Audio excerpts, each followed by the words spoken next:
if Peter picked pickles in Peterborough with Paul and Pauline, and Phyllis made cakes with Clive and Craig, and Tony tickled Tina in the bookies, but Derek fancied a bacon sandwich.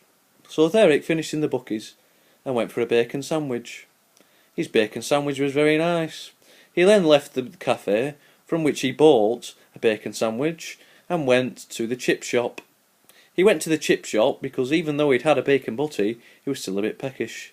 It was around tea time. Derek bumped into Clive. Clive said, "Hi, Derek. What are you doing here?" He said, "I'm in the chippy, getting my tea." "Of course. What else would I be doing in the chippy?" Clive said, "Yes, it was a silly question after all." Anyway, in the morning, after his chippy, it didn't go down too well. He had a battered fish, but he didn't know who battered it. Brian wasn't in, who usually batters the fish. It was Clive.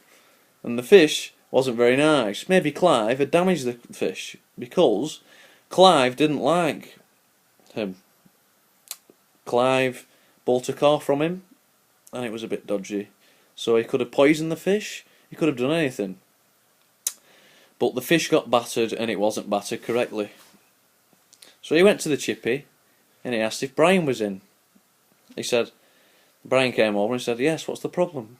He said, "Your employee, when you were off, Brian, batter Brian, your employee has battered my fish wrong, and I've had a dodgy stomach." Brian said, "This can't be true. This cannot be true. I will ask my colleague." So he got on the phone. He was engaged. Yeah, he's getting married next week. So we're all looking forward to it. I've got my new shoes. Derek's just bought his kilt, so we should be alright. But Julie can't make it because she's in Edinburgh. And as for Pauline, well, she's broke her leg, so she won't be getting anywhere near there.